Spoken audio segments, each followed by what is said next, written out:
Back morning spot के दूसरे segment में आपको खुशामदीद कहेंगे। और इस सेगमेंट में आज जो प्रोफेशन हम डिस्कस करने जा रहे हैं वो है मॉडलिंग।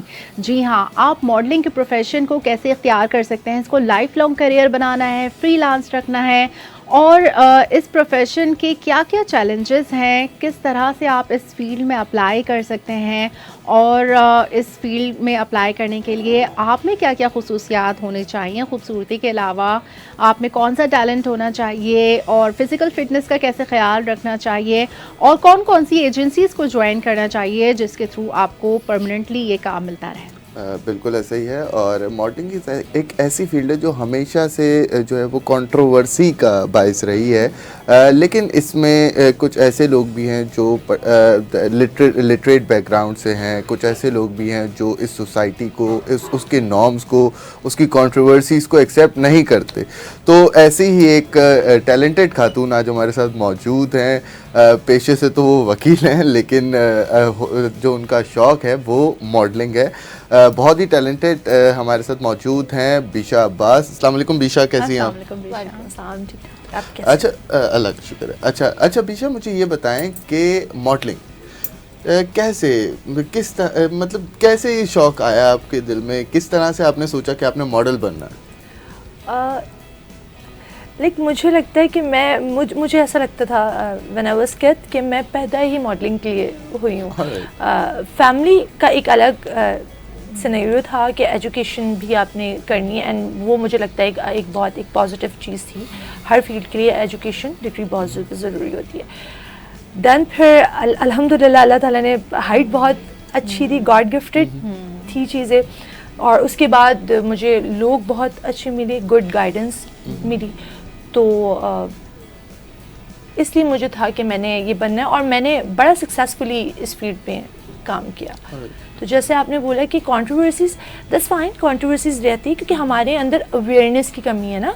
हर जगह हर फील्ड में अच्छे बुरे दोनों तरह के लोग होते हैं, लेकिन जब आप पॉजिटिवली किसी चीज़ को ज्वाइन करते हैं और पॉजिटिवली चलते हैं, पेशेंस के साथ, शॉर्टकट नहीं ढूंढते, तो फिर फैमिलीज़ भी एक्सेप्ट करने लगती हैं उस चीज़ को। बेशा, वैसे आपकी बात बिल्कुल दुरुस्त है। अगर आपने बचपन से ये सोचा कि you have to become a model, तो उसके लिए अल्लाह ताला ने कुछ आपको ऐसी गुड लुक्स से भी नवाजा है जिसमें आपकी कलर्ड आइज़ हैं, स्ट्रेट चिन, हाई चीक बोन और खड़े नक्श होते हैं ना, तो वो बचपन से ही वो लगता है कि यार ये बंदा मॉडलिंग ही की फील्ड में जाएगा, क्योंकि अल्लाह ताला ने आपको कुछ ऐसा ऑलरेडी शेप दिया होता है। और फिर आप लाइफ लॉन्ग अपना ख्याल भी रखते हैं, फिज़िकल फ़िटनेस का भी ख्याल रखते हैं, जिसकी वजह से आप इस फील्ड में तो आपको इस फील्ड में जब आपने कौन सी एजेंसीज ज्वाइन की कि जिसके थ्रू आपने उस प्लेटफॉर्म पर काम करना शुरू किया? नहीं, देखिए ऐसे मैंने कोई एजेंसी नहीं ज्वाइन की थी, मैं फ्रीलांस ही कर रही थी। बट जैसे मैंने ज्वाइन किया तो मुझे लोग बहुत अच्छे मिले। डिज़ाइनर्स जो थे उन्होंने मुझे बड़ी सपोर्ट की। मैंने पहला ही जो शूट किया था वो नुमान आरफिन के साथ किया था, and you know he is well known designer. और फिर मैंने रैम्प की तरफ, बिकॉज ऑफ माई हाइट, तो मुझे रैम्प पे काफ़ी अच्छा एक्सपोजर मिला। फिर मैंने इंटरनेशनल काफ़ी अच्छा, हाँ काम किया। तो कोई अवार्ड विन किया आपने? Exactly, I am emerging talent 2019 international Prestige award मिला था। 2019 नॉर्वे में हुआ था ये इंटरनेशनल प्रेस्टीज अवार्ड, तो वो मुझे वहाँ पे ग्रेट, माशाल्लाह, एज ए सुपर मॉडल। अच्छा बिशा, मुझे ये बताएं कि द मॉडलिंग तो ठीक है, आपका शौक था, आपको बचपन से पता था, ये कानून की तरफ किस तरह से आना हो गया आपका? बिकॉज मेरी पूरी फैमिली जो है वो लीगल साइड से है। My brother is a lawyer, my aunt is a retired जज नाउ। तो वो तो एक था कि ये तो करना है, बट मैं उनको कहती थी कि मुझे मॉडलिंग भी करनी है। तो my family was okay fine, but हम एजुकेशन पे कोई कॉम्प्रोमाइज़ नहीं करेंगे। इधर आप ट्रैवल करो फाइन, लेकिन जब आपके एग्ज़ाम्स हैं तो फिर ये सारी चीज़ें आपने बंद करनी है एंड स्टडी करनी है। पहले तो कि बहुत ड्राई है, मैं कैसे करूँगी, मेरा टेम्परामेंट ही नहीं है। I am fun loving girl, घूमना फिरना, travel was my always my first priority कि मुझे ट्रैवल तो अभी भी नहीं होता तो मैं जो है ना फ्रस्ट्रेट हो जाती हूँ कि बहुत दिन हो गए। लेकिन फिर ऐसा हुआ कि जब मैं यहाँ पे आई तो मुझे फील हुआ कि नहीं, बड़ी रिस्पेक्टेबल ये भी है मेरी फील्ड। और अब तो हम काफ़ी मतलब माशाल्लाह से प्रैक्टिस में आ गए। नहीं तो लाइक आपने ये तो नहीं सोचा कि अब मैं कहाँ अकेले अकेले अपनी कंट्रोवर्सीज हो, कुछ ऐसा हो तो मैं कहाँ वकील करते फिर खुद ही वकील बन जाती हूँ। ये भी अच्छा है ना वैसे पैसे बच गए ना। अच्छा बिशा, ये बताएं कि खूबसूरती के अलावा और कौन कौन सी सलाहियतें होने चाहिए कि आप इस फील्ड में स्टैंड आउट करो, आपको ज़्यादा काम मिले, और आपके अंदर वो कौन सा ऐसा एक्स फैक्टर होना चाहिए कि जिसकी वजह से आप प्रोमिनेंट हो? अच्छा, for everything you should be confidence. Confidence बहुत ज़रूरी होता है। जैसे कि मैंने आपको कहा कि स्टार्ट से मुझे था, मेरी फैमिली से नोबडी फ्रॉम मीडिया ना, बट मेरा एक स्टार्ट से था कि मुझे ये करना है और मैं उस पर रही कि मैं स्टेबल, कि मैं ये करूँगी। मुझे फाइट भी बहुत, डेफिनेटली जब आपकी फैमिली से कोई नहीं होता, आपकी फैमिली में नहीं पता होता लोगों को, तो काफ़ी लोगों ने बैकग्राउंड से, my parents was with me, मगर बैकग्राउंड से काफ़ी लोग आपको जो है वो पुश करने की भी कोशिश करते हैं, ठीक है, हर बैक ऑफ आते हैं हर चीज़ के, बट मैंने कहा नहीं, मैंने करना है। तो कॉन्फिडेंस हर चीज़ के लिए, हर फील्ड में कॉन्फिडेंस एक बहुत ज़्यादा ज़रूरी होता है। रही बात गुड लुक्स की, तो आपको पता है अब इतनी चीज़ें आ गई हैं कि लुक्स तो आप खुद ही, जब ग्रूम होना स्टार्ट करता है बंदा, तो वो लुक्स तो आपके खुद ही आ जाते हैं। कॉन्फिडेंस होना बहुत ज़रूरी है, और किसी भी फील्ड में आपकी ऑब्जर्वेशंस जो है वो बहुत शार्प होनी चाहिए, क्योंकि वही बात है, मैंने स्टार्ट में कहा, अच्छे बुरे लोग आपके हर जगह होते हैं। पेशेंस, हर फील्ड के लिए पेशेंस बहुत ज़रूरी है। शॉर्टकट ना ढूंढें, जब इंसान शॉर्टकट के चक्कर में पड़ता है ना, फिर वो गलत रास्ते पे जाते हैं।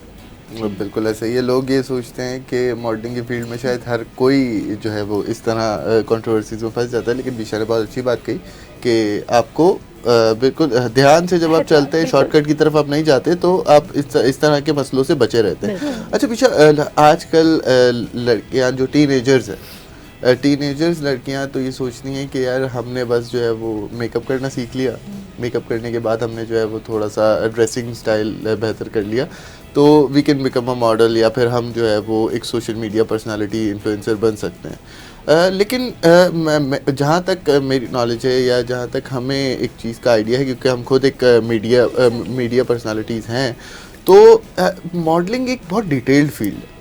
बिल्कुल बिल्कुल ऐसे ही है।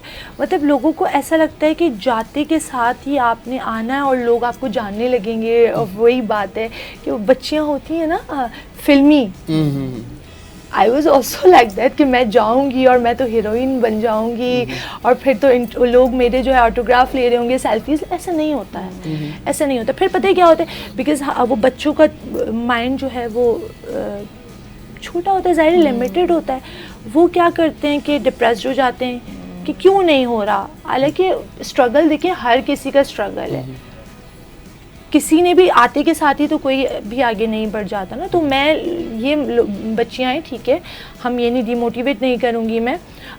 अच्छा है, बच्चे ग्रूम हो रहे हैं, आना चाहिए मीडिया में, और आप तो काफ़ी एजुकेटेड लोग भी हैं, फैमिलीज़ जो हैं वो एक्सेप्ट कर रही हैं हमारी भी। लेकिन ये सोच के ना आए कि हम आते के साथ ही लाइमलाइट में आ जाएंगे और हम फेमस हो जाएंगे। पेशेंस बहुत ज़रूरी है किसी भी काम के लिए, और मॉडलिंग के लिए तो पेशेंस बहुत ज़्यादा ज़रूरी। कॉम्पिटिशन्स भी तो बहुत है ना। बिल्कुल ऐसी।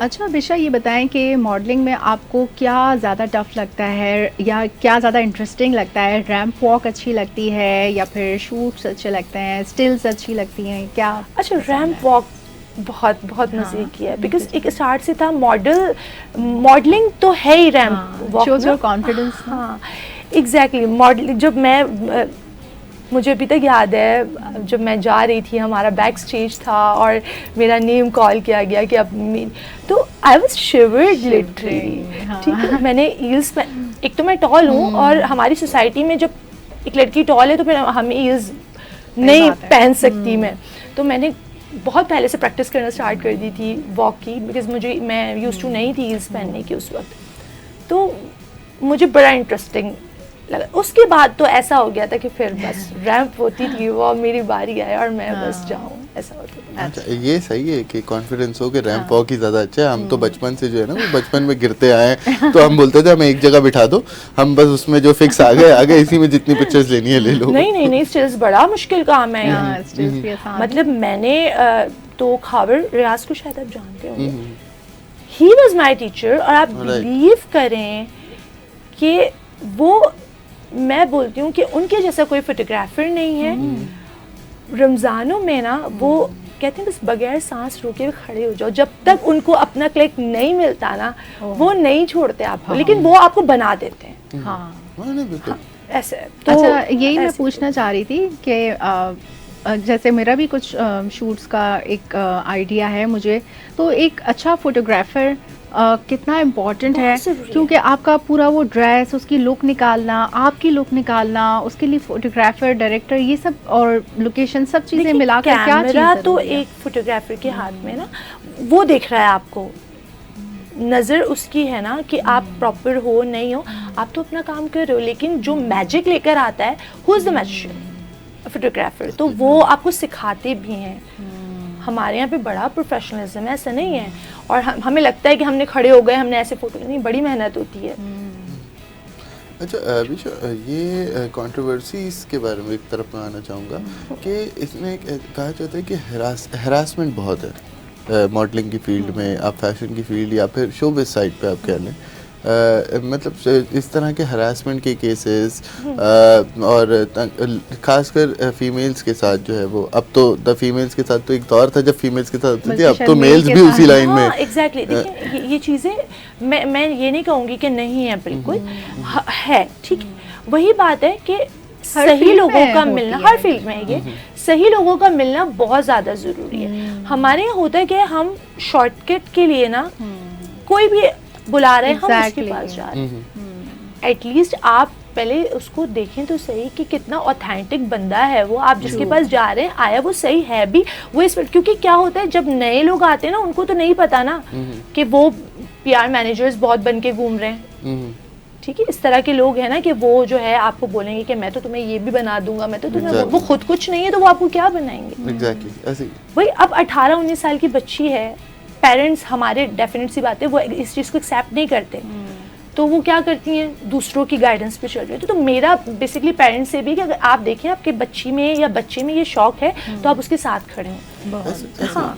अच्छा, ये चीज़ देखना है कि जैसे वो कहते हैं ना कि कुआं प्यासे के पास जाता है या प्यासा कुएं के पास आता है, तो आप देखें कि इस तरह की जो आपके चेहरे पे जो डेस्परेटनेस होती है ना, आप जब डेस्परेट होते हैं किसी चीज़ को लेकर, तो इस तरह के जो लोग होते हैं वो आपको एग्जैक्टली वो आपको पहचानते हैं, इस तरह के लोग ना कि आप जो है वो ये यार ये बंदा है, ये बंदी है, ये इवेंट में थोड़ी सी डेस्परेट लग रही है, मतलब if I go and talk to her, और मैं जो है वो उसको थोड़ा सा एग्जैक्टली बटरिंग करूंगा तो आ जाएगी उसमें, ट्रैप हो जाएगी। एग्जैक्टली, तो जी सबसे पहले हमें ज़रूरी है कि हम रियलिटी चेक दें हमारे आने वाली नई नस्ल को, जो इस फील्ड में आनी चाहती है या फिर जो इस फील्ड को परस्यू करना चाहता है। आपका वास्ता पड़ा है कभी इस तरह के किसी चैलेंज से, कोई केस से? देखिए बहुत सारी, अभी हमारा सोशल मीडिया से जो भी अपॉर्चुनिटीज़ काफ़ी आती हैं, लोग मुझे मैसेजेस कर रहे होते हैं, मैं नहीं जाती जब तक मुझे नहीं पता हो कि ये बंदा जो है वो सही है, या मुझे कोई जो है किसी ऑथेंटिक बंदा कोई रेफ़र करता है तो मैं उसी तरफ जाती हूँ। मैंने कभी भी इस तरह से देखे पूछे बगैर मैं कहीं भी उठ के नहीं चली। काफ़ी लोग आते हैं, काफ़ी लोग अप्रोच भी करते हैं, लेकिन ऐसा थोड़ी आप डिफरेंट लोकेशंस पे बुलाते हैं। हाँ बिल्कुल, तो हमें कैसे पता चलेगा कि वो बंदा ऑथेंटिक है? फिर हम कहें कि मीडिया गलत है, नहीं, मीडिया तो गलत नहीं है ना, हर जगह लोग होते हैं और अच्छे बुरे लोग हर जगह, ये हमारी ऑब्जर्वेशन सही। अच्छा बिशा, क्या इस फील्ड में आने के लिए कोई तरबियती कोर्स करना पड़ता है या जस्ट एक्सपीरियंस से ये सब हासिल हो जाता है? देखिए फ़ायदा तो है, कंपल्सरी नहीं कोई हमारे यहाँ इंस्टीट्यूशंस हैं मॉडलिंग के लिए? देखिए अब तो काफ़ी चीज़ें हो रही हैं ना, लोग बाकायदा डिग्रीज लेकर और फिर अब इस फील्ड में आ रहे हैं। पहले हम कहते थे नहीं एजुकेटेड हैं तो अब कहाँ, वो मीडिया तो एक बिल्कुल उन्होंने, बट अब तो यहाँ माशाल्लाह से काफ़ी अच्छे एजुकेटेड लोग हैं जो प्रॉपर एक्टिंग की कोर्सेज करके देन फिर आ रहे होते हैं। काफ़ी सारे इंस्टीट्यूट हैं हमारे यहाँ पर जो है वो एक्टिंग क्लासेस कोर्सेज भी दे रहे हैं। अच्छा भैया, मैं अफीन की बात को कंटिन्यू करना चाहूँगा इससे पहले वाली, कि इस तरह के देखिए माहौल हमारा ऐसा है और लोग आजकल जो ख़ास तौर पे बचने वालों से ज़्यादा फंसाने वाले जो है वो ज़्यादा दिमाग इस्तेमाल करते हैं अपना। तो ऐसा कभी ऐसा कोई केस या आपके क्लोज सर्कल में ऐसा कोई केस हुआ हो जो बंदा ट्रैप हुआ हो और उसके बाद फिर उससे निकलने के लिए उसने कुछ ऐसा किया हो? ट्रैप होने के बाद क्या करते हैं कि वो इतने बेचारे जो है ना डिप्रेस्ड हो जाते हैं कि वो फील्ड ही छोड़ देते हैं। फिर वही लोग तो कहते हैं ना कि मीडिया नहीं अच्छा, फिर वही आगे लोगों को बातें जब तक मैं लाइक आई एम लॉयर, तो कोई एक नया आने वाला बंदा तो नहीं बताएगा ना कि हमारे कोर्ट्स में क्या हो रहा होता है। मुझे ही पता है मेरे कोर्ट का माहौल। फिर क्या होता है, ऐसे ही लोग जाके ना दूसरे लोगों को भी नेगेटिव करते हैं और फिर वो अपने बच्चों को, जैसे मैं अपने प्रोफेशन के बारे में खुद एडवोकेट करूंगी कि हाँ भाई ये प्रोफेशन अच्छा है, इसको सब ज्वाइन कर सकते हैं, safe until unless you are doing it right. हाँ, तो वो जो है वो ट्रैप हो जाते हैं और फिर वो इतने डिप्रेस्ड हो जाते हैं कि वो फिर छोड़ देते हैं और फिर ये वही नेगेटिव कमेंट्स जो है वो आगे। ऑलराइट, अच्छा मुझे बता मीशा कि अब चले मॉडलिंग तो मैंने सेलेक्ट कर लिया, for example I am a fresher, मैं मॉडलिंग में जो है वो अपना करियर स्टार्ट करना चाह रहा हूँ, तो मेरे पास क्या ऑप्शंस हैं? मैं किस जगह पे अप्लाई कर सकता हूँ, मैं किस जगह पे जो है वो जा सकता हूँ, मेरे पास कैटेगरीज क्या क्या हैं? हाँ देखिए, अब तो इतना जो है वो डिजिटल मीडिया, हमारे पास सबसे बड़ा प्लेटफॉर्म तो डिजिटल मीडिया है। आप अच्छे फोटोग्राफर को चूज़ करें, if you want to be a fashion model, ठीक है, आप एक अच्छे फोटोग्राफर को चूज़ करें, अपना बहुत अच्छा पोर्टफोलियो आप बनाएं, ठीक है। देन फिर हमारे पास काफ़ी सारी कराची में भी, लाहौर में भी बहुत अच्छी एजेंसीज़ हैं जो आपको काफ़ी गुड एक्सपोजर देती हैं, काम भी देती हैं। उनसे आप कांटेक्ट करें, ठीक है, और फिर वो आपको उन्हीं के थ्रू आप फिर जो है वो कॉन्ट्रैक्ट्स भी करती हैं आपसे, और फिर आप उनके थ्रू काम करें तो डेफिनेट सी बात है, क्योंकि वो जो है एक्सपीरियंस एजेंसीज़ हैं, तो वो आपको जो है वो ब्रांड्स से भी जो है वो लिंक अप करवाती हैं, तो इससे आप क्या कि फ्रॉड से आप बच जाते हैं। और जैसे अगर कोई फ्रॉड हो जाए तो जैसे कानूनी और प्रोफेशनल मसाइल से बचने के लिए आप क्या एडवाइस करेंगी? क्योंकि बीइंग लॉयर मैं ये एडवाइस करूँगी कि लोग ना चुप होके बैठ जाते हैं,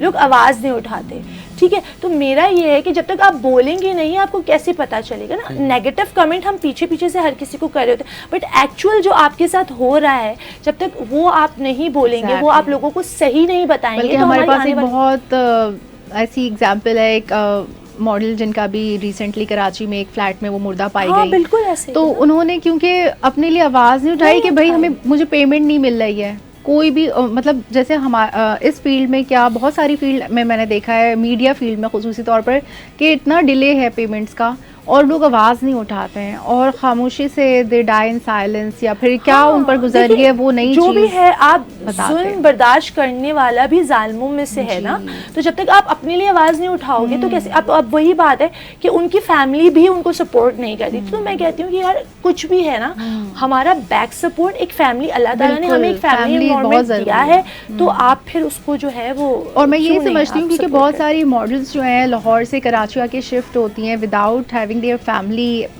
support by their side, अकेले लिटरली स्क्रैच से स्टार्ट करना कितना मुश्किल है किसी एक मॉडल। और इस फील्ड में आपको रेगुलर तो काम नहीं मिल सकता, तो किस तरह सरवाइव कर सकते हैं? क्या एडवाइस करेंगे आप लोगों को? ही कर रहे हैं ना लोग।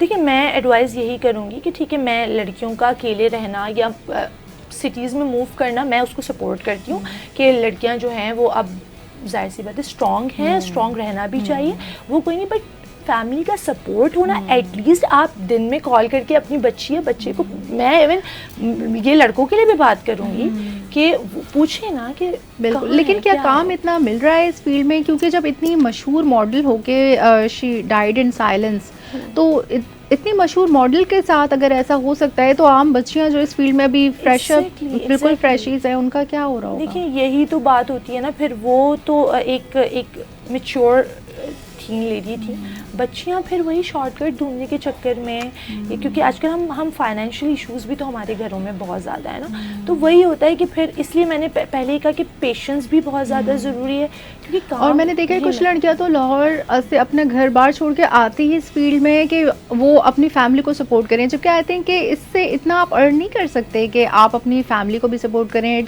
अभी तो आपको अपने पैरों पे खड़ा होना है, यू नेवर नो कि आप कितना अर्न कर पाते हैं, कितना रेगुलर इनकम है ये नहीं है, क्योंकि I think it's not a regular income. Exactly, तो दैट इज़ वाई हम मीडिया को क्यों गलत करें? फिर जो शॉर्टकट्स हम ढूंढ रहे हैं अपने फाइनेंशियल क्राइसिस को कवर करने के लिए, बेसिकली जो हमारी फैमिलीज कहती हैं वो गलत होता है, बट हमारी फैमिलीज खुद गलत है। आप अपनी बच्ची या बच्चे पे इतना प्रेशर क्यों दे रहे हो? आपको नहीं पता ना वो बाहर से किस तरह से क्या कर, एटलीस्ट वही बात है, वॉच तो रखे ना अपने बच्चे पे कि वो क्या कर रहा है। हाँ। हमारी पहले तो वॉच नहीं, मोरल सपोर्ट बहुत ज़रूरी हाँ, है। फिर हमारे प्रेशर्स बहुत होते हैं। हम हमारी फैमिली इशूज़ ये है कि हमने लेना भी है और सपोर्ट भी नहीं करना। सही बात है। ये आजकल दिशा अपने काम को पोर्ट्रे करने के लिए सोशल मीडिया कितना इम्पोर्टेंट है और पोर्टफोलियो बनाना आपका कितना इसमें ज़रूरी है? देखिए, मेरे ख्याल में सोशल मीडिया ये एक बड़ा अच्छा प्लेटफॉर्म जो है वो हमें मिला है, क्योंकि हर चीज़ के प्रोज एंड कॉन्स होते हैं। तो अगर हम इसको अच्छी तरह से पॉजिटिव वे में यूज़ करें तो आप देखें कि कितना अच्छा, बहुत अच्छा एक्सपोजर मिलता है हमें सोशल मीडिया से। एक अच्छा आपने जो है वो पोर्टफोलियो बना के ही अगर हम अपने सोशल मीडिया प्लेटफॉर्म पे पोस्ट करते हैं तो उसी से हमें काफ़ी अच्छी अपॉर्चुनिटीज़ मिलती हैं। बिल्कुल। अच्छा पीछे मुझे ये बताइएगा कि ज़्यादातर हमने देखा है कि कराची में आके, कराची क्योंकि एक माशी हब भी है पाकिस्तान का, और ज़्यादातर इंडस्ट्रीज़ या फिर आप कह लेंगे ज़्यादातर जो मीडिया हब्स हैं वो कराची से ही शुरू हुए थे। अब जो है वो लाहौर इस्लामाबाद की साइड पे शिफ्ट हो रहे हैं। मुझे ये बताइएगा कि वहाँ से जो लड़कियाँ इधर आती हैं, अभी रिसेंटली एक वाक़या हुआ कि एक ग्रुप आया लड़कियों का, उनको जो है वो मॉडलिंग के उससे उन्होंने बुलाया गया, बाद में they use them for massage parlours and etcetera.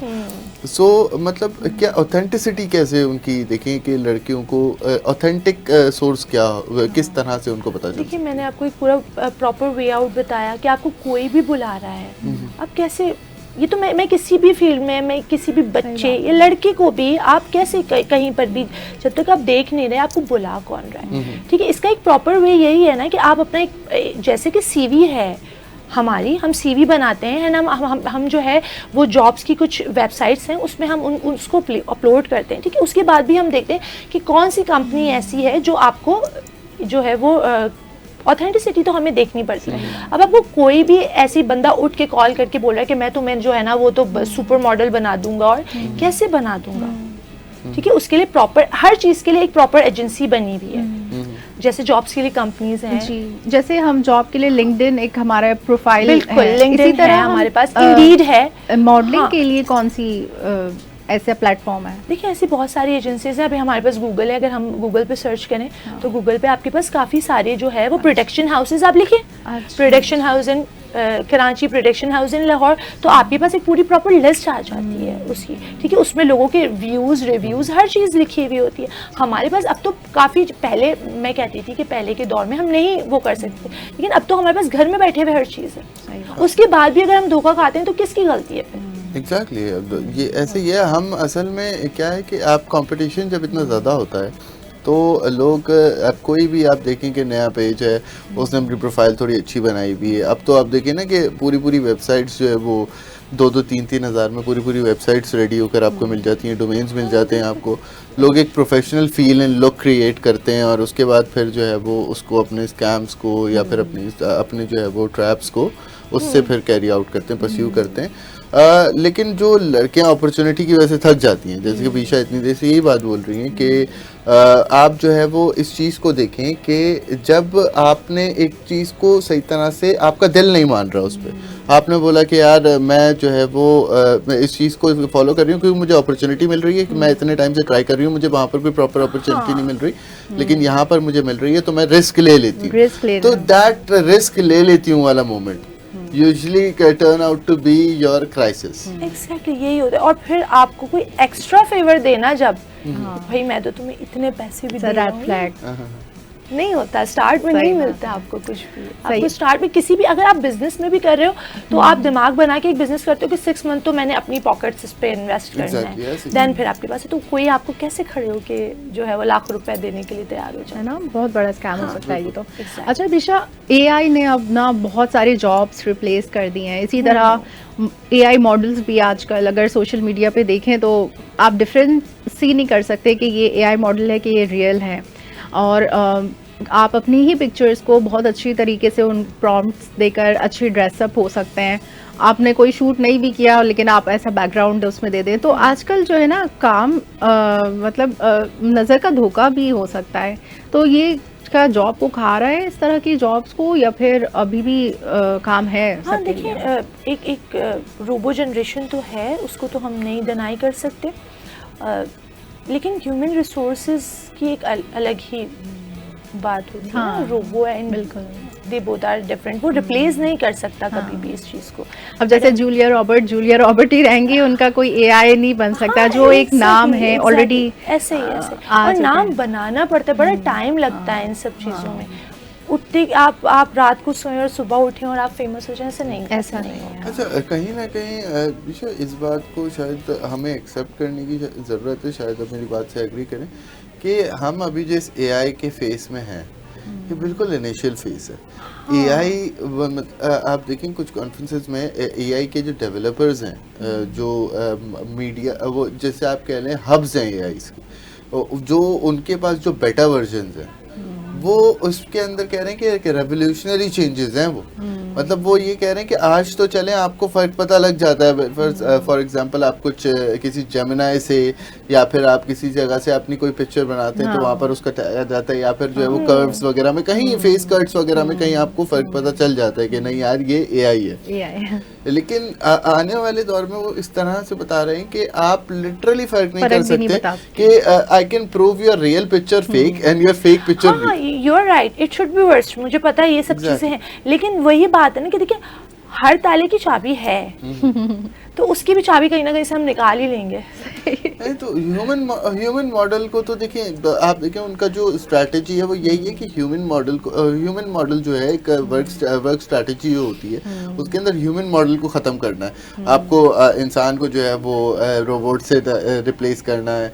आपको जो है वो जो टेक्निकल लोग हैं, अभी तक तो ये था ना कि आप मशीनरी से रिप्लेस कर रहे थे सबको, वहाँ से आप मैन पावर कम कर रहे थे, लेकिन टेक्निकल लोगों को कहीं ना कहीं कामयाब थे। न्यूज़ एंकर्स भी अब कुछ दिनों में एआई बनी हुई होंगी, और लेकिन उसको ऑपरेट तो फिर भी इंसानों ने ही करना है ना, ऑपरेट तो फिर भी उसको इंसानों ने ही करना है।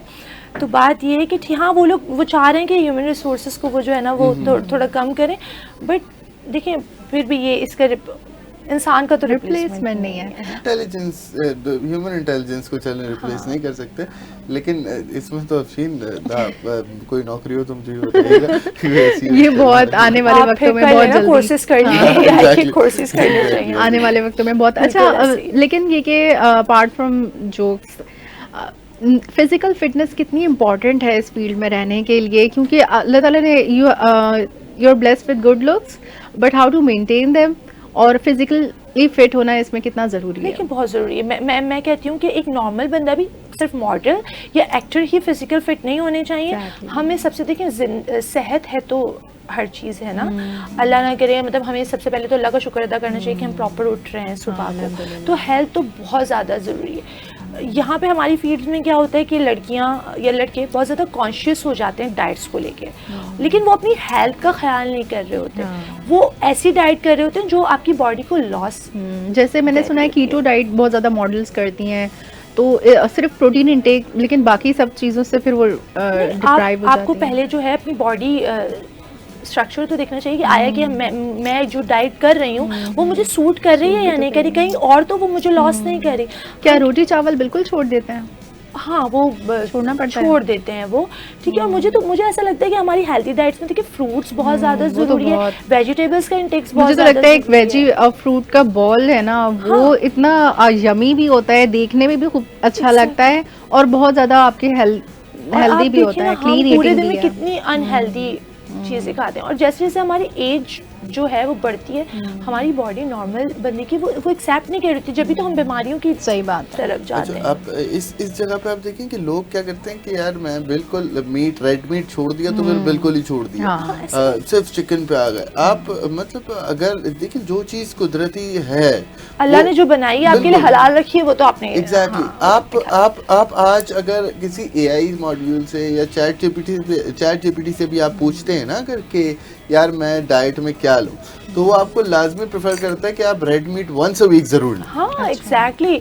मुझे लगता है चैट जीपीटी जो है वो बहुत ज़्यादा इंसान से ज़्यादा सेंसिबल है, वो सारी इन्फॉर्मेशन हर जगह से कलेक्ट करके एक आपके लिए ला रहा होता है। बिल्कुल ऐसा ही है। तो डाइट ट्रैश डाइट्स पे आप ना जाए, लेकिन हेल्दी फूड बहुत ज़्यादा ज़रूरी है। है। तो अभिषा आप मतलब डाइट, आपका डाइट क्या है? मेरा तो स्टार्ट से अब ऐसा हो गया कि मैं अब अगर नहीं भी कर रही हूँ शूट्स वगैरह कुछ भी, तो वो मेरा एक रूटीन में आ गया क्योंकि मेरी बॉडी उस चीज़ की यूज टू हो गई, तो मैं बहुत ज़्यादा नहीं खा सकती। लेकिन लेट मी गेस के जिस तरह से आपने बताया कि you like to travel, you like adventures, I like to travel, तो मतलब गोलगप्पे और सोडा तो बहुत पसंद होगा। अच्छा, आपको मैं आपको एक बात बताती हूँ। हम लोग एक दफ़ा ना पेरिस में बैठे हुए थे, ठीक है। अब वहाँ पर आपको पता है जब हम ट्रैवल करते हैं तो लोगों का होता है कि सब खा रहे हैं तो ये भी खा रहे हैं तो वो भी खा रहे हैं। अच्छा, मेरा ऐसा नहीं है। मैंने ना आई लव दाल चावल, है ना, तो वो मैंने पेरिस में जाके भी वो ढूंढी, ठीक है। और मेरे जो मॉडल्स पर यार तुम पेरिस में जाके, तो मेरा मेरा ये है कि आई एम नॉट फूडी, कि मैं जहाँ जाऊँगी तो मैं वहाँ के हिसाब से मुझे वो खाना भी खाना है, तो मैंने हर चीज़ ट्राई करनी है। No, I am not like that person. मैं जो खा रही हूँ मुझे वही खाना है, मैं सेटिस्फाई होनी चाहिए अपने फूड से। लेकिन आज पाकिस्तानी लड़कियों का थोड़ा सा जो एडवेंचरस लड़कियां होती हैं ना, उनका गुजारा गोलगप्पो और सोडा, आजकल वो सोडा चल रहा है ना जो। अच्छा, सोडा नहीं, मुझे उसके लिए अपनी जो है वो स्टेटस के लिए, मैं स्टेटस की हद तक मेरा पड़ा होता है। लोग मुझे बोलते हैं यार तुम हर वक्त खाने की तुम्हारी हाल, मैंने कहा नहीं, ये सिर्फ स्टेटस तक के लिए मैं खाती नहीं हूँ, आई एम नॉट फूडी। अच्छा, ओके मतलब वो स्टेटस अपडेट कर, मतलब मैं भी धोखा खा गया। मतलब फिर आप को कैसे छोड़ देती हैं? यार मेरे कज़न्स आते हैं ना, नहीं मुझे क्रेविंग नहीं होती, आई एम नॉट फूडी। मैं यही आपको बता रही हूँ, मुझे मेरे घर वाले फ्रॉम द डे फर्स्ट, मैं जब बच्ची थी तो वो मेरे घर वालों को मुझसे प्रॉब्लम है कि ये खाती नहीं है, उनको डांट के मुझे प्रॉपर खिलाना पड़ता है। अच्छा। ये लेकिन क्या आप अपना जैसे कैल्शियम, मैग्नीशियम इंटेक, इन सब चीज़ों का ख्याल रखती हैं? हाँ, फिर मुझे वो सप्लीमेंट के थ्रू, मैं यही कहती हूँ कि आपकी डाइट हेल्दी होनी चाहिए, ठीक है, वरना फिर आपको सप्लीमेंट से अच्छा, आखिरी सवाल की तरफ आऊँगा, वक्त थोड़ा हमारे पास कम होता है। मुझे ये बताएं कि आजकल लोग अपनी ब्यूटी को या अपने फेस कट्स को या अपने लुक्स को इन्हांस करने के लिए या मेंटेन करने के लिए, आप कह लें, क्योंकि age is not just a number, it's also a factor. Beauty के मामले में it's also a factor. So लोग उसको मेंटेन रखने के लिए जो है वो सप्लीमेंट्स और ट्रीटमेंट्स, जिसे कहते हैं एस्थेटिक ट्रीटमेंट्स की तरफ जाते हैं और इन सारी चीज़ों को अडॉप्ट करते हैं। अब क्या लगता है, लोगों को ये करना चाहिए या उनको अपने नेचुरल लुक में जो है वो? नहीं, मुझे लगता है, देखिए ये चीज़ मुझे नहीं लगता बुरी है, अगर आप अपने आप को मेंटेन रख रहे हैं तो क्या बुराई है इसमें। लेकिन हर चीज़ की एक एज होती है, हर चीज़ का एक टाइम पीरियड होता है, ठीक है। 30s तक तो आप, अल्लाह ताला ने आपको खुद ही ग्लो दिया, क्या ज़रूरत है अपनी चीज़ों को ख़राब करने की। देखिए वो वक्त ऐसा होता है जब आप अपनी चीज़ों को ख़राब कर रहे होते हैं, फिर एक वक्त आता है जब आप रिपेयर करने की, जब आपकी एज आए, देन फिर आप करें। बिल्कुल, हम बुशरा अंसारी को देखते हैं और सबा, वो जो न्यूज़ एंकर भी पहले रह चुकी है, अब इस एक्टिंग की फील्ड में है, तो माशाल्लाह वो इस एज में आके भी इतना ग्लो अगर कर रही हैं, तो अगर वो कोई ट्रीटमेंट्स भी ले रही हैं तो it's good for them, it's healthy. हर चीज़ की एक एज होती है, कहते हैं ना फेशियल भी आपको 30s के बाद स्टार्ट करना चाहिए, तो हर चीज़ की एक एज होती है। 30s तक आपको नेचुरल सारी चीज़ें, तो फिर आप क्यों उस पे अपनी लेकिन लाइक जो एक लड़कियों में, लेकिन बोटॉक्स का कितना क्रेज है, अपने लिप फिलर, डेफिनेटली मैं आपको बता रही हूँ, देखिए उसकी भी एक एज है। अब मैं मीडिया में थी, मुझे काफ़ी लोग रिकमेंड करते थे कि आपकी तो जो है ना, आप ये करा लें, वो करा लें, फिलर करा लें। नहीं, मुझे नहीं ज़रूरत, हाँ, मैंने कहा मुझे ज़रूरत नहीं, तो मैंने किसी की सुनी नहीं, बल्कि वो फिलर करवा के कहीं और या स्किन डैमेज ना हो जाए, कुछ मैं और ही। क्यों, अल्लाह ताला ने मुझे इतने अच्छे फीचर्स दिए, मैं क्यों, हाँ, अब जो है जब आपकी बढ़ती एज होती है, आपकी स्किन खराब होती है, ड्राई होने शुरू हो जाती है, वेदर ऐसा, ट्रैवल की वजह से, फिर आपको ज़रूरत के तौर पे अगर आप चीज़ें लो, तो फिर तो मुझे लगता है कि वो जस्टिफाई करता है। Everybody has right to maintain. लेकिन एक्सटर्नल जो आपका प्रोडक्ट्स होते हैं ना, एक्सटर्नल सर्जरीज की तरफ जो लोग जाते हैं, नहीं वो तो लाइक आपको मैं कहता हूँ, मेरी नज़र में जो मेरा पर्सनल एक्सपीरियंस है वो ये है कि आप जो है वो इंटरनल सप्लीमेंट्स जो हैं, लाइक आजकल 95% जो मर्द हैं पाकिस्तानी, उनको जो है वो मैग्नीशियम ग्लाइसिनेट की बहुत कमी है, ठीक है। तो मैग्नीशियम हो गया, आपका आयरन हो गया, मतलब आपकी बॉडी का हर एक चीज जो बाहर से रिफ्लेक्ट करती है वो सप्लीमेंट से, iron, B12, it's a complex. ये मैग्नीशियम ग्लाइसिनेट हम खुद से नहीं बॉडी प्रोड्यूस कर रही होती है, हमें एक्स्ट्रा सप्लीमेंट उसको लेना ही पड़ता है। देखिए अगर आपके कुछ, जैसे अब हमारी इस तरह की डाइट्स तो नहीं है ना, ऑर्गेनिक चीज़ें नहीं है हमारे पास, ठीक है, तो अगर आपकी बॉडी में उस चीज़ की कमी है तो फिर आपको लेने पड़ेंगे सप्लीमेंट्स। अब जैसे लोग बाल गिर रहे हैं ना, लोग फौरन जाते हैं यार मैं जो है वो पैच ट्रीटमेंट करवा लूँ, हेयर ट्रांसप्लांट करवा लूँ, या फिर मैं ऑयलिंग कर लूँ, ये कर लूँ। आप ये नहीं सोच रहे, वो कहते हैं ना कि जो न्यूट्रिशनिस्ट होता है वो आपकी ज़िंदगी में क्यों इंपॉर्टेंट होता है। लोग कहते हैं यार ये सबसे फजूल डॉक्टर अगर कोई है ना तो वो न्यूट्रिशनिस्ट है, लेकिन वो बहुत ज़रूरी है। आपको ये नहीं अंदाज़ा कि आपको बायोटिन की कमी है, या फिर आपको जो है वो बायोटिन किस मिकदार में लेना है, किस तरह से लेना है। प्रॉब्लम ये है कि एक नॉर्मल बंदा और मीडिया में, you are also from media, हम भी लाइट इफेक्ट, रोजाना का मेकअप, हेयर्स, डैमेज तो होगा ना चीजें। डेली अगर हम मेकअप करें क्या हालत होगी हमारे स्किन की। तो अब हम ट्रीटमेंट्स नहीं लेंगे तो कौन लेगा। जरूरी है हमारे लिए ये सब चीजें, ठीक है। हेयर पे कितने प्रोडक्ट्स यूज होते हैं रोज, हीट, ये सब कुछ। तो हम हेयर्स का अपने ख्याल नहीं रखेंगे। नॉर्मल बंदा वो हर चीज ऑर्गेनिक उसकी चल रही है, उसके साथ इतना सब कुछ नहीं है जो हमारे ऑयलिंग कर सकते हैं। हम लोगों को तो रोजाना इन्हीं बालों पे कर सकते हैं, ब्लो ड्राई, आयरन, तो इसलिए मॉडल्स को या एक्टर्स को ये सब चीजें करवाना इसलिए जरूरी थी ताकि हमारी चीजें लेवल पे बैलेंस्ड रहें। नहीं बिल्कुल ऐसी। तो इसी के साथ नाज़रीन आज का टॉपिक है, हम तो किसी और तरफ अपने पर्सनल एनहांसमेंट की तरफ निकल गए थे, लेकिन आज का जो हमारा मेन टॉपिक है वो ये था कि मॉडलिंग। इस फील्ड को लोग बहुत ज़्यादा कंट्रोवर्शियल भी समझते हैं, बहुत ज़्यादा जो है वो इसको वो इस तरह से भी लेते हैं कि यार शायद ये फील्ड गंदी है, इस फील्ड की तरफ नहीं जाना चाहिए, बट इट्स अ प्रोफेशन। ठीक है, आप अगर सही तरीके से, सही रास्ते से और सही जिसे कहते हैं सही इंसान के साथ, सही रिसर्च के साथ, सही नॉलेज के साथ अगर इस प्रोफेशन में आएँ और आपको जल्दबाजी ना हो, शॉर्टकट लेने का आपको शौक़ ना हो, तो आप बिल्कुल सही तरीके से और सेफली इस प्रोफेशन को परस्यू कर सकते हैं। देखें कुछ प्रोफेशंस ऐसे होते हैं जिसमें आपको वक्त लगता है, जिसमें आपको प्रोग्रेस करने में वक्त लगता है। देखें वो तो अल्लाह पाक जिसका हाथ पकड़ ले, हो सकता है लोग जल्दी भी आगे बढ़ जाते हैं, लेकिन हर चीज़ में एहतियात कीजिए। हर चीज़ को आप जो है वो अशरफुल मखलूक़ात हैं, अल्लाह पाक ने आपको सोचने समझने की सलाहियत दी है, तो हर चीज़ को सोच कर, समझ कर और एहतियात के साथ रिसर्च कर उसमें जो है वो किसी पे भी भरोसा करें, किसी भी चीज़ को फॉलो करें। खैर इसी के साथ बिशा बहुत शुक्रिया, आपने अपना कीमती वक्त हमें दिया। अफशीन, इसी के साथ मुझे और अफशीन को दीजिए इजाज़त। अल्लाह हाफ़िज़। पाकिस्तान जिंदाबाद।